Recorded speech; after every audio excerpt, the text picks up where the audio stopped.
Okay then, welcome to the Teddy Talk podcast. I am Teddy Tannenbaum. Super excited about today's episode. It's with Dr. Dan Harrison, creator of the Harrison Assessment. If you've been a client of mine any time in the last 20 years, you will have heard of Dan Harrison. Most likely completed the preference inventory he designed and listened to me bend your ear about it. After studying in India in my 20s and traveling in China and Japan in my 30s, I was well aware of the concept of yin-yang theory, the completion of opposites. When I met Dan, he introduced me to the Western version of this known as paradox theory and how it applied to business. Captured my imagination then, still does today. Dan, who lives much of the time in the rainforest around Chiang Mai in northern Thailand, was in LA recently, accepted my invite to have a chat about his global work around employee engagement and leadership and self-awareness. So fun.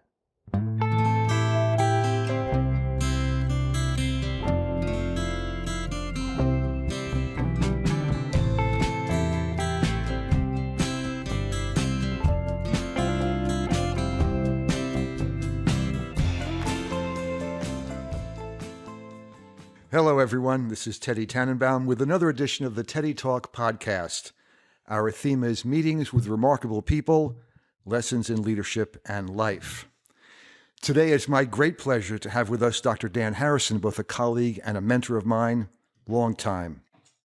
Dr. Harrison, in addition to being a wonderful and generous human being, is the creator, inventor of the Harrison Assessment, a leadership assessment preference inventory. There are a few people I've met over the years who have an understanding of both the constructs and the nuance of leadership as Dr. Harrison. So welcome, Dan, and thanks again for being part of the Teddy Talk podcast. Thank you. All right. This is super exciting for me. I met Dan 19 years ago and was introduced to the Harrison Assessment, and I've been using it in my coaching and consulting practice for these many years. So it's a great thrill to have you here and talk about this.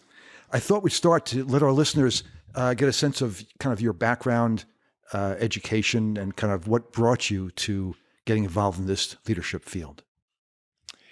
Originally I studied mathematics and had a knack for it and started going into university. Didn't know what I wanted to do. So I'm taking classes in university. I'm getting higher and higher in the mathematical realm and starting sitting in classes and pretty much all boys in the class and very introverted guys in the class. And I'm thinking, I don't belong here. And there's no girls. Right. And there's a problem. Right. You know? So I was really interested at the time actually in psychology as well, and started developing that interest. Particularly got keen on the idea of, when I first got introduced to psychology, I got introduced to the defense mechanism and talked to my professor about it. And some of my first questions, well, if this stuff works, it should really be able to evolve humanity. And, it should be the key to, evolving society and having people, become more advanced beings. And he said, yeah, maybe. Thinking you might just be a little bit naive in that, but let's give it a shot. So I said, yeah, but that's my idea. That's what I think it should do. So whatever you do in psychology should be really about evolution, the evolution of the human being. Right. Yeah. Wow. So in your mathematical world, were you teaching math? No. You were just studying. Just studying. Right. Yeah. But you never turned it into a full-time profession. No, never did that. Yeah. To me, it was like, math is a tool. Right. And it was always like, what am I going to use this tool for? My father was an engineer. He did some of the stuff that went to the moon landing and stuff, some of the antennas and filters and I looked at what he did and I just thought, it's great. I'm really happy he did it, but I don't want to do it. I have no interest at all in what he's doing. And, I just don't want to shoot rockets and things like that. So I better think about something else. So you had an advanced degree in mathematics. Yeah, even I didn't. I just got partially through a degree and just said, I think I better switch. Okay. Yeah. So then you switched to psychology. I did. Yeah. All right. Yeah. And what was the focus of your psychology study? Well, I dabbled a bit in different things. I enjoyed counseling psychology, and I took some classes in Chinese philosophy and was real keen on that. And Five element theory. yeah, different philosophies, and but mostly was interested in how do people grow, how do they develop, how do they change. Yeah. So The what I used to refer to as the psychology of man's possible evolution. yes, that's correct. We're still waiting to see how that turns out, aren't we? But I think it's occurring, and I think but it's really a matter of identifying, well, what is it? What is it that makes people evolve, and what is evolution? Right. Where is it going? Right. And even though it may not be fast, you can first need to understand what are the factors that are involved. Right. So it was that study that led you to create this assessment, this preference. Well, it helped a lot. Yeah. Yes. Tell me, what was the process? What inspired you to say, "Hey, I can take this interest I have and turn it into this project"? Well, I did a lot of work previously with people's personal growth and development, how they evolve their consciousness, how they improve their relationships, how they improve their health is another one. And I worked a lot on a one-by-one basis with people, and I started to feel, and I did some seminars and things like that, and retreats, and I felt like, yeah, it's great. I like it. I love doing it, but I wanted to do something that had a bigger impact, that was much more than that. And so I started looking at leadership and things like that, and because leaders have more impact. Right. And looking at what they did and how organizations worked, and started doing some study and work in organizational psychology. Because in organizations, you see the real thing. In personal development, it can be pretty airy-fairy, and pretty much, how do you know where the person evolved or did better or is more capable? But in organizations, you have a better window to see it. Yeah, it plays out in public. Yeah, it plays in public, and you can see the relationships that they have, and you can see the impact that they have, and you can see the part of themselves that they don't see but other people see. So yeah, that became the real interest. And it also is like, how do you grow a culture? How do you develop a culture? So because we're so influenced by our own cultures. So that became my intention and idea. So I let go of a lot of the one-to-one work.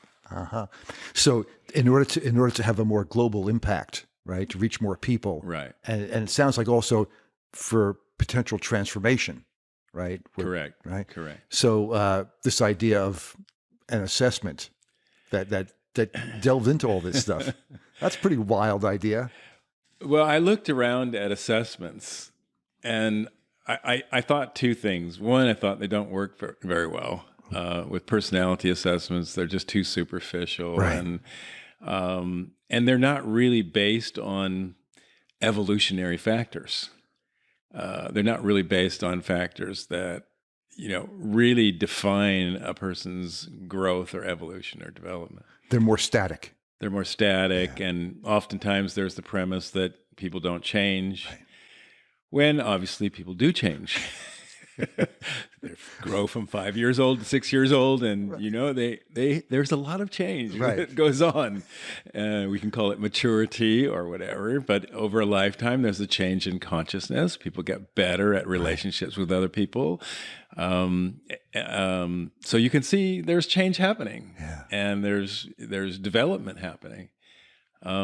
So that idea of there's no such change simply means you're not looking at it closely enough. You're looking at something very broad, something very general. And because it's so general, it looks like it's not changing. It's kind of like looking at the stars, right? It looks like the stars don't change, but they do. All the time. All the time, right? There's something, when you grow up, at least in our culture, you grow up and there's always that place somewhere in the house where you stand against a wall and someone puts a mark on the wall and a pencil of your height at that age. Right. And then you see, next year, what does that look like? What the heck? Wow. I didn't see me growing. Right. I was living in that body. I couldn't tell. Yeah. But psychologically, same thing happens. Right. We grow, but we don't really notice what's happening. Yeah. And even from our research, we discover that people become more balanced over a period of time. What we call the paradoxes become more balanced in the person as they get older. And it's called maturity. Maturity. And some of us go kicking and screaming towards that, and some of us are willingly diving right in. I'm curious, in terms of the paradox, and I know there's a couple of different premises behind the assessment. So one was this idea of enjoyment/performance theory, and the other is the paradox theory. Let's spend some time talking about those. Mm-hmm. So tell us a little about the enjoyment performance theory and how you came to identify that. Well,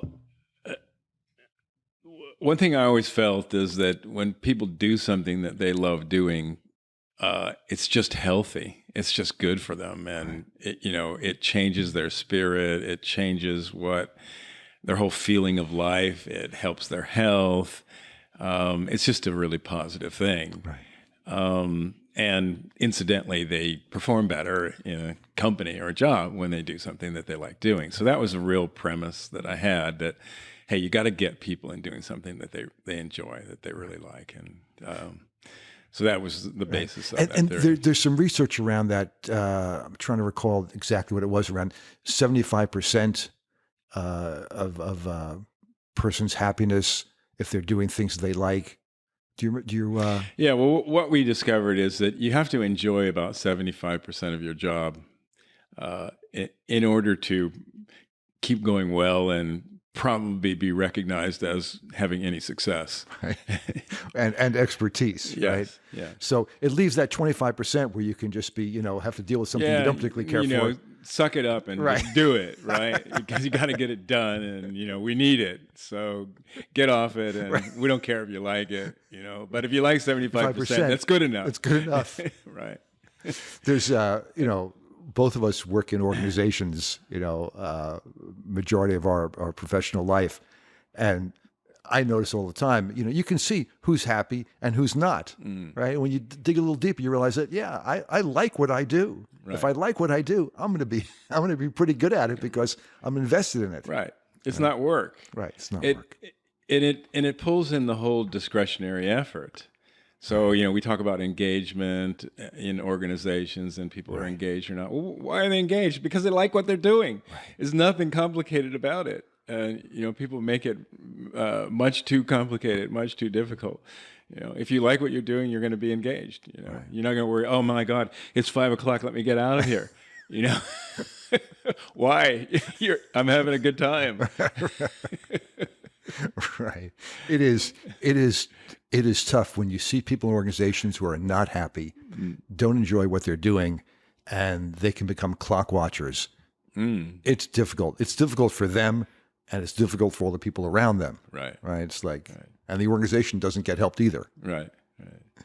So part of the premise of the assessment is to get a sense of where your greatest enjoyment lies as a predictor of where your highest performance will be. And it's very different for different people. Yeah. I remember I've taken the assessment a few times over the years. The first time I took it, And I got the results, and they were interpreted for me and got some feedback. And I looked at something and I thought, man, my clients never see this. My friends rarely see this. My wife sees this all the time, right? I thought, this is pretty interesting, right? That captured my imagination. How did it know that, right? So there was some subtlety there, which really piqued my interest. And then I explored the other aspect of the premise of paradox theory. So that was, I had, having studied in the East myself, I was familiar with yin-yang theory, the idea of completion of opposites, but I had never seen it applied to business before. And that's what really captured my imagination with the assessment. Can you speak a little bit to paradox theory and how you developed that? Well, if you follow the same lines of evolution, you have to ask yourself, what are the key factors? How do you know you're maturing or evolving or growing? What does it look like? Right. And there's, numerous key factors related to that.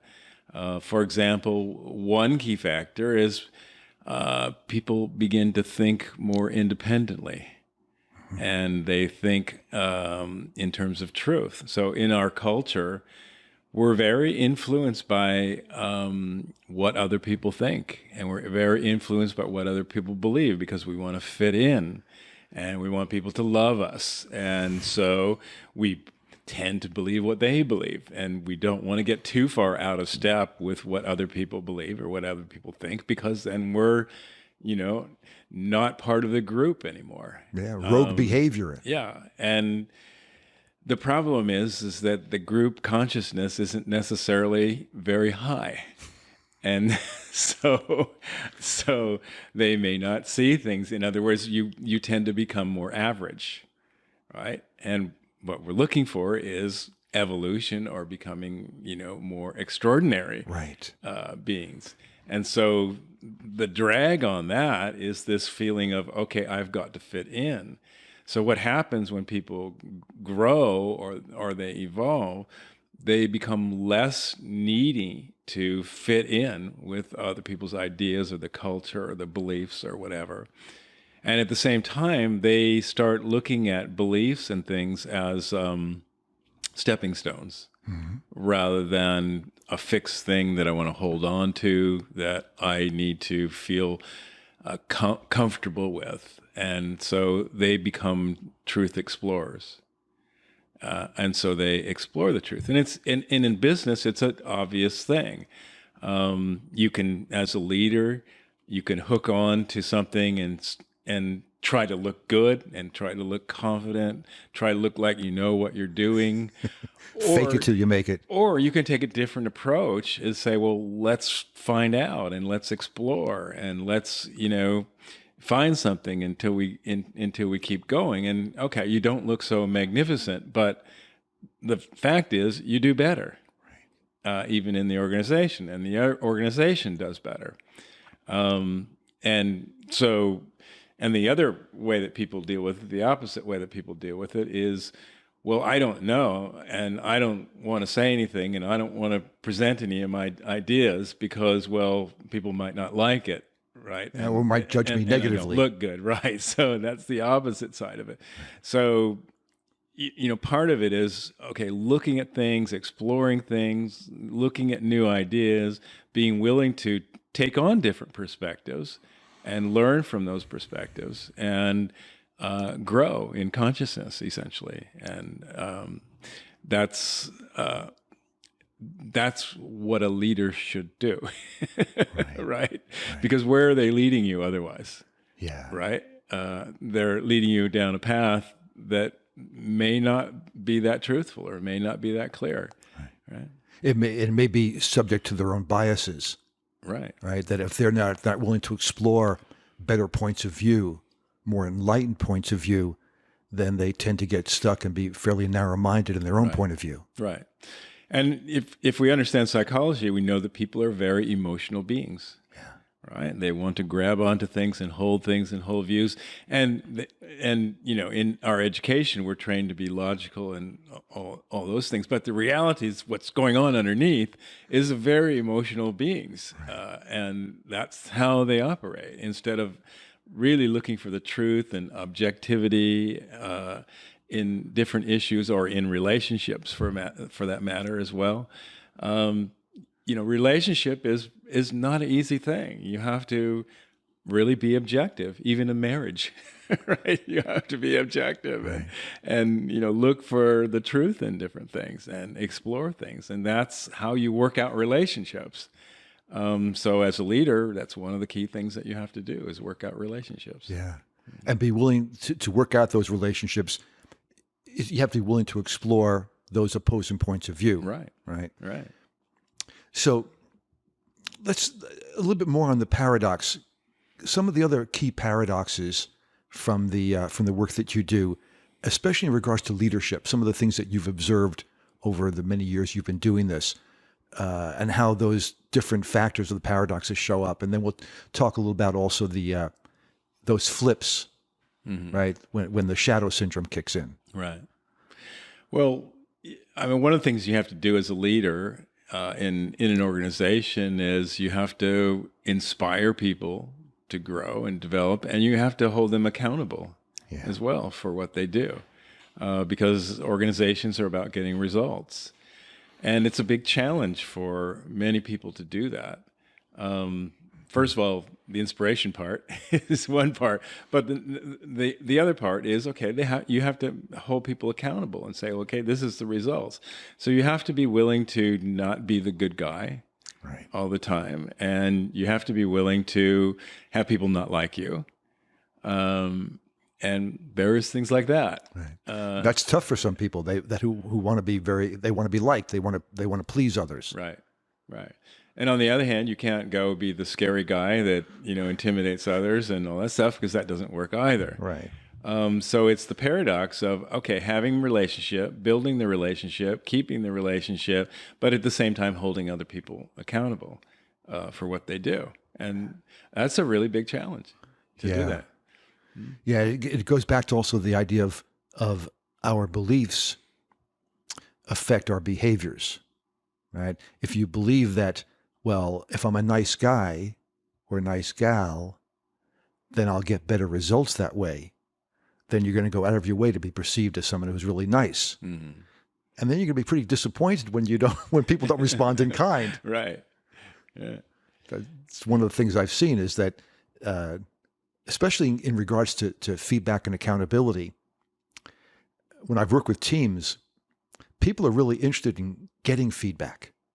Especially if they want to improve, they want to get better. Right. Give me some feedback.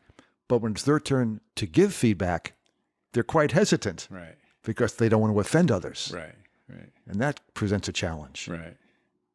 And that ties into another paradox, which is on the one side, being respectful and diplomatic and tactful in your communications, ever in relationship to being frank and direct in your communications. So to communicate well, you have to do both. So if you do both, then communication flows a lot better. But none of these paradoxes are something that's just done and you do it once. They're all a process of living, getting better at it, tuning your emotions, tuning your relationships with other people, and it's always a process. So there's not any feeling of you've arrived. I've handled the paradox, right? So I got this one down. Yeah. No, there are certainly different levels of ability that people have related to each of the paradoxes, but it's an evolving, growing thing. So it really speaks to they're much more dynamic than they are static. Correct. Right. So if you get feedback from an assessment like this, and it says that you are somewhat imbalanced. Let's say you are, moderately frank, forthright, and direct in how you communicate, and you are somewhat exceedingly diplomatic and tactful. It generally, that's a snapshot in time on one hand, but because we're evolving humans, right, and that's the part of the psychology behind it. If you don't work at it, you will either stay there or you will even recede into further to extremes. Right. So it takes some effort to say, okay, how do I get more balance? How do I be a more productive communicator? Right. So how does someone do that? Well, first of all, I have to be conscious of what the paradox is to start with. They have to understand that the value of doing both and the impact of and unintended consequences of not doing it. Right. So, for example, you have the unintended consequences of being evasive, or being very strong in diplomacy and weak in frankness, is that other people don't get it. Other people don't understand what you're trying to say. They don't follow it. They don't respond. Various things like that. People don't know what to do. Relationships don't grow and evolve because you don't allow them to by being straightforward. And then if you're imbalanced the other way, then you're also hindering the relationship. You're hindering the process by upsetting people all the time, by being blunt. And so it goes hand in hand with being conscious of what you're doing. But the first thing you need to have is something that tells you what to be conscious of. Right. And the mistake, in my view, of what psychology has done all along is to take a single direction and say, okay, this is how people should be. So they say, okay, you should be assertive. You should be more assertive, or you should be more truthful, more direct, or you should like yourself more. And none of that is very successful. And the reason it's not successful is because development is bidirectional. Okay. Evolution is bidirectional. It's all about balance and achieving the paradox, the very paradoxes of life. So you can't grow in a single direction, because anytime you think of a direction, it can be your greatest weakness. And one of the problems is that what they think is their strengths, it may be their strong traits, but they're often their greatest weaknesses, because they look at it in a different way. So the person who tends to be blunt will say, I'm a truth sayer. I tell people the truth, right? And, no sugarcoating. Yeah, no sugarcoating from me. Right. And I tell it like it is. And that's their esteem that they hold on it. That's how they feel they're right. But what they don't see is the impact that has on other people. And they don't have the other part of themselves that's developed enough to really look and see, well, how do I say things that are respectful and, really value other people's self-esteem and, create this relationship that's a stronger relationship and based on a mutual respect. It is, in a sense, if the culture is quite prescriptive, you should be this way, you should be more this way, you should be less this way, and we're directed as we're up to do that, it's going to lend itself to an inefficiency, right? To an imbalance. Right.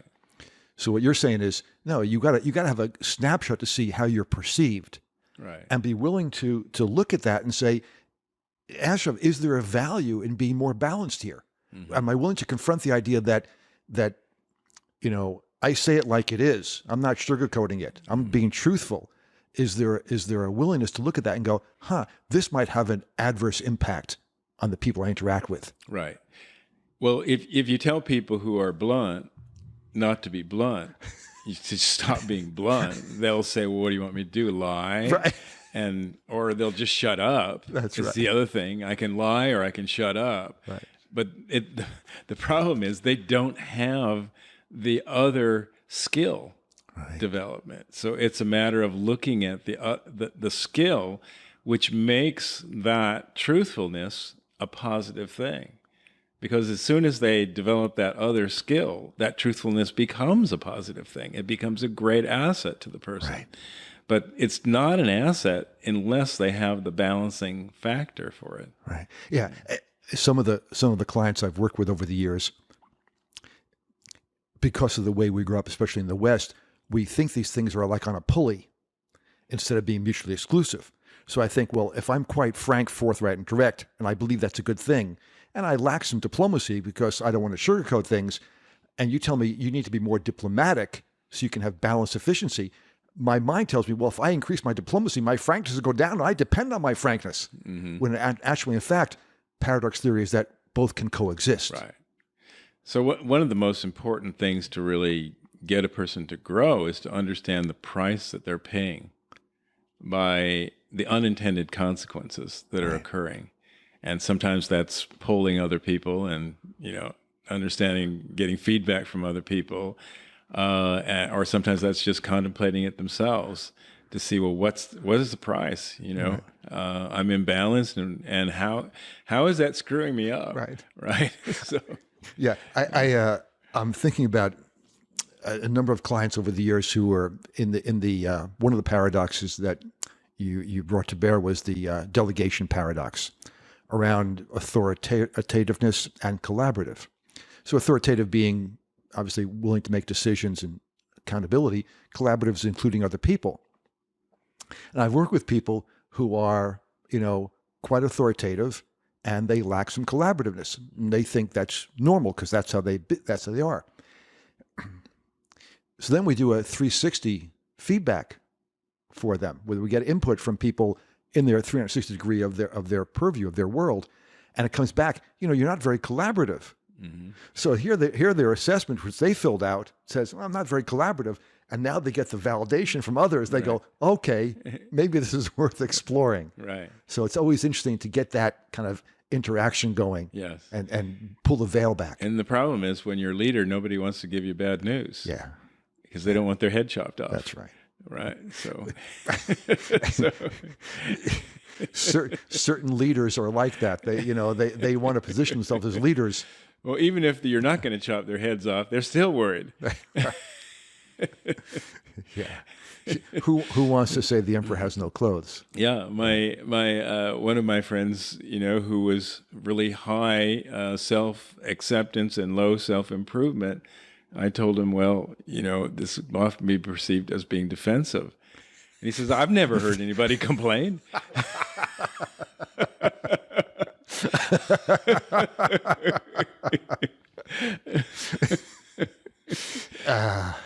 Human beings,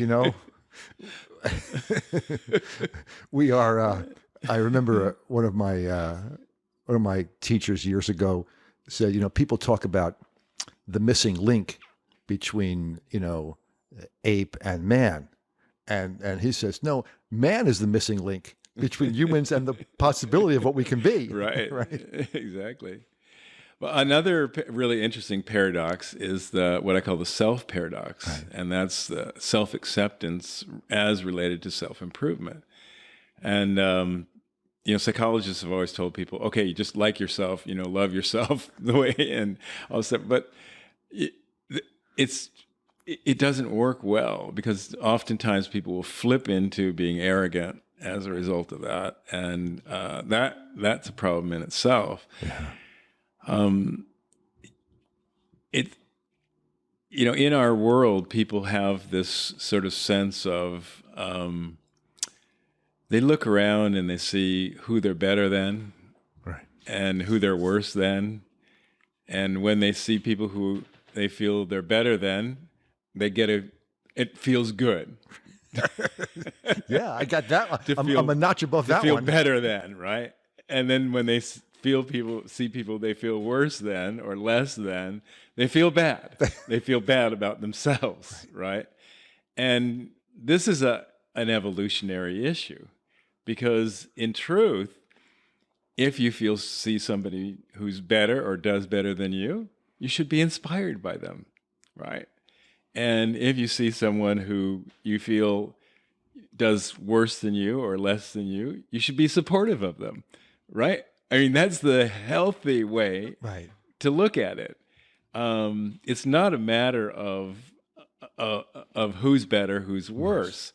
And the human consciousness is very stuck in this paradox, this imbalance of the paradox, and concern about you're not good enough, and better than, and compare to other people. And in truth, the evolution is when this stuff starts to disappear. Yeah. And you start to just feel, okay, I don't need to compare myself with other people. And if I do, I'll compare it in a good way. It's like, God, that guy's so good at what he does. I wish I knew how to do that. Right. I wish I could do that too, and that would be wonderful. And I'd like to learn from him. And I really love it that he's so good, Right. right? And this guy's really struggling down here. I feel so bad for him really struggling, How can I support him? And I take it as an example. If he's got bad behavior or whatever, I take it as an example of, I shouldn't be that way also. And I should really, look at myself to see if maybe I'm that way sometimes. Too, right? And it's a very different mentality. There's the nature of the world is one of duality. So we go into, oh, this is good and that's bad. This is right, that must be wrong. Right. And it's just, it's a downward spiral. I know we've had conversations about baseball before. You're a former baseball player. I try to be a current baseball player. I always love playing with players who are better than me. Yes. How am I going to get better unless I compete with players who are better than me? Right. And there are some guys who, when I play with, I'm a better player when I'm on the field with them because they raise the game for everybody. Right. Just their focus, their attention, their skill level. My game gets uplifted because of that. I want to play with those guys. Right. Same way in business. Right. I want to be part of a winning team. Right. If someone's bringing the team down because of their imbalances, I go, well, I'm not sure I want to be on that team. And then I think, well, how can I influence that? Right. To have everyone, raise the bar, as it were. Right. I want to talk about a couple of other paradoxes. The persistent, I think it's the innovation paradox, relation between persistence, when you face significant challenges, and experimentation, which is kind of the progressive out-of-the-box thinking. Can you speak to just how you evolved that, how that came into being? Well, I mean, as I started doing work, more work on myself and doing meditation and various different things, I started having a lot of creative ideas. And when I put my attention on something, I would start having this flow of creative ideas and being able to see that thing more clearly. But if I didn't keep my attention on it, my creative ideas wouldn't come. Right? So part of doing something or being innovative, we say be innovative, well, you have to have a focus of attention.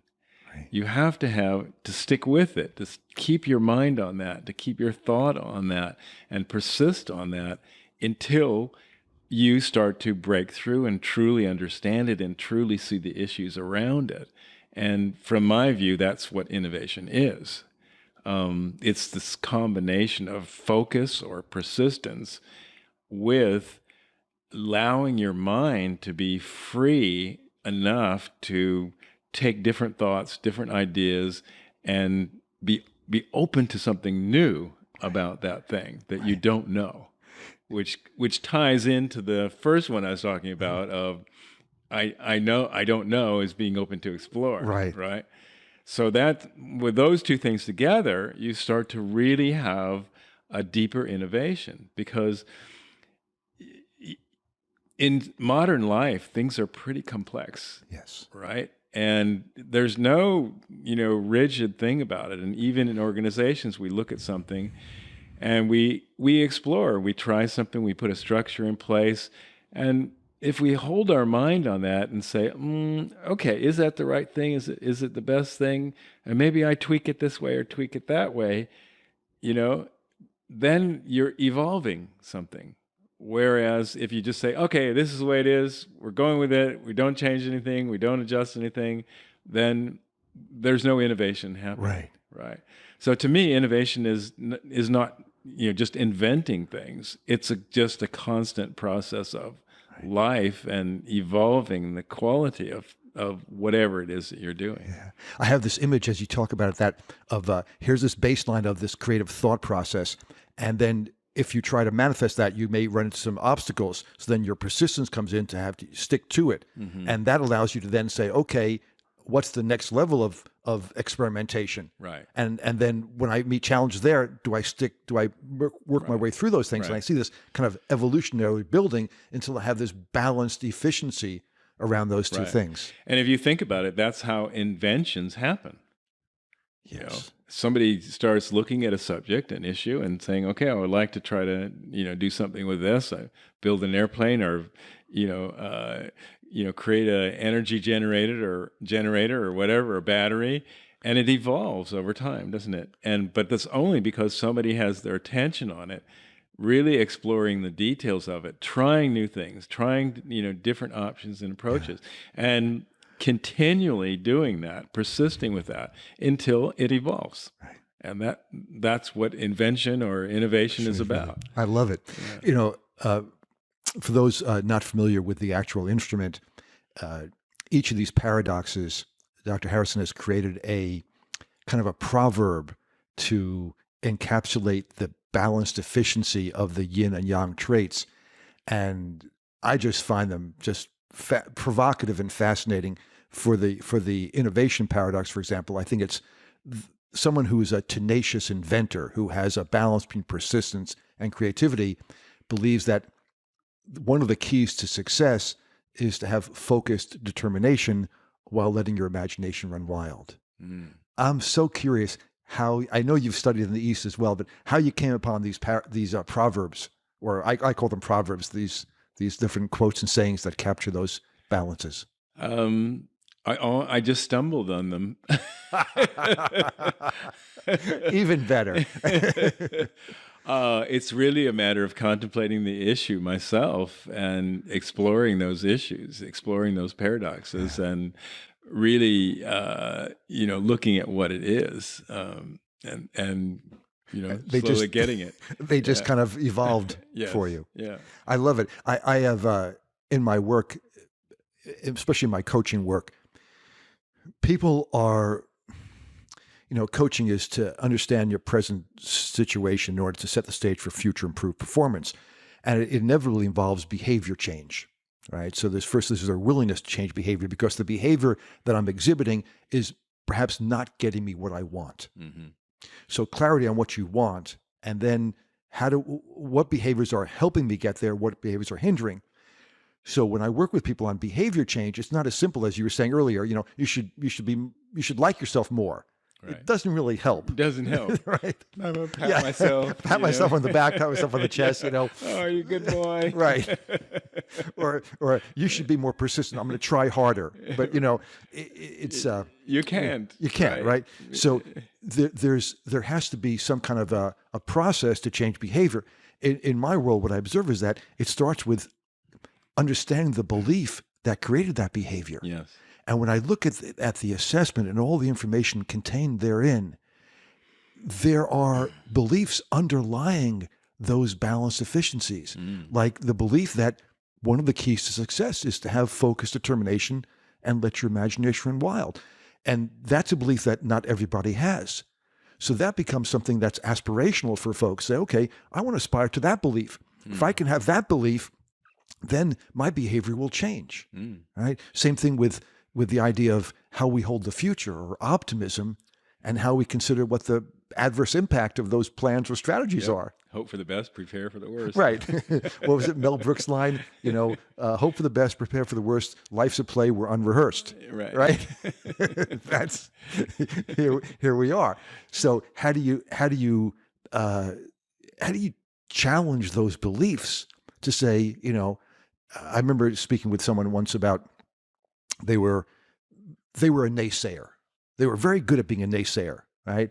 If you see them in a group process and someone presents an idea, they could tell you 5 ways till Sunday why this idea stinks, right? They were good at it. Right. So, and people could count on them for that, but they weren't that inspiring. They weren't that open to the possibility of what could be here. And so people, real inspirational leadership. Right. So they say, well, how do I change that? Right? How do I change that? It's well, it's easy to say to somebody, be more optimistic. But if they grew up with the belief that the world is a dark and dangerous place, they may not be that optimistic. Right. So you have to really confront that. Mm. And sometimes what I find is that just knowing the paradoxes raises people's awareness. It's almost like whether it's IQ, EQ, whatever it might be, it's like, wow, just an awareness that there's two parts to this dynamic. Right. And then if I'm out of balance, there's adverse impact. Right. That's the idea. Yeah. And the reason for the paradox is it really focuses on how we grow and how to grow. Because growth for one person is getting worse for another person. Yeah. So if you tell an arrogant person to like themselves more, they become more arrogant. Which may not have the effect they were looking for. Right. Which wasn't quite what they were looking at to do. So in leadership, so you've been working with leaders in organizations for 25 years. I have a feeling I know the answer to the question, but I'm curious, is there a particular profile that's, for a successful leader? Oh, it depends on what they're going to lead. Which goes into this whole concept of suitability, right? Right. And but again, if you're looking for a leader in society, you're looking for someone with a higher vision. You're looking for someone with more clarity in their life about what's a good direction to go for in society. What's a healthy direction? But if you're looking for a leader in a simple company and the objective is to make the business grow, well, there's certain things that you may need to do that, but it's a different perspective. And it's like, well, let's just make the business work. Right. And of course you're going to have integrity in your relationships and, interact with the paradoxes generally in place, right? Will help even that leadership. But, as you go into something that's more cause motivated or something that's more, where you're doing something that's more beneficial for society or whatever, then it's a bit different perspective. So depending on where your leadership exhibits itself, right? A startup, entrepreneurial organization or company, a more mature company, or a nonprofit, or on the political or social stage. Yeah, but you can say in all cases balance will be important. Right. So, paradoxical balance will be an issue. And of course, in any situation, you need to be more innovative, right? You need to be more balanced in yourself. You need to be more truth-seeking. That always helps. Right. You need to be able to have relationships, connect with people, at the same time hold them accountable. All of those things apply. Yeah. They'll just simply apply differently in different situations and to different degrees. One of the things I see fairly consistently in senior level executives who are successful by the standards of their board or their chair or their CEO of the company is being self-motivated. Is that if you can take a look around and you can see what needs to be done and you can proceed without someone asking you or telling you, that's a pretty important requirement for being able to be successful. Does that match your? Well, you'll get very few leaders who don't do that because they don't last long if they don't. But someone will pass them by. Yeah, but you'll sometimes see people get promoted into leadership position that don't have that sort of self-motivation and initiative. But even then, you usually have to have some of that in order to get promoted. Right. So it's kind of table stakes. Yeah. So that kind of takes care of itself. But the balance in that one is being able to manage stress and be people-oriented at the same time as task-oriented. There's your balance there, that's where often people fall down. or they often fall down in terms of the stress element, and they get very overly stressed from being a leader. The stress, in a sense, overtakes them. Yes. And it actually hinders their progress. Right. Because people are uncomfortable around them. Well, also gets them to do all kinds of crazy behaviors that they probably wouldn't do otherwise. Yes, we see that all the time. Yes. I remember working with one team where the entire it was a 7-person executive team, and the entire team scored very high in persistence. And when I did my diligence around working with that team, one of the things that came back was they had a reputation within the organization as they get after the work, right? Stuff gets done. They implement, right? They're not sitting on their haunches here. Stuff gets done, right? So you see that here, it builds on itself. If not everyone was like that, they could be lifted up by the others, right? But when everyone's like that, it was like, boy, their reputation was stellar. We get after the work, right? So you start to see some anecdotal information about what works and what doesn't, and then different companies have different cultures, right?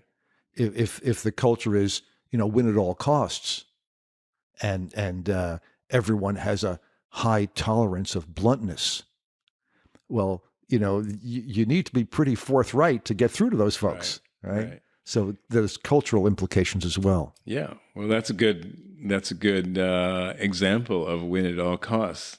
Right. So the culture pushes this idea, win at all costs, and pretty soon they discover, oh, there's some breaches of ethics here. I wonder how that happened. Right. You think it might have had something to do with this idea at all costs? Right. So there are conflicting ideals and contrary values in all sorts of organizations, and in the leadership mind, right? That people have to be able to hold all that together, and then people make some really odd choices sometimes, don't they? Yes, it's a different idea than make a win for everybody. Right.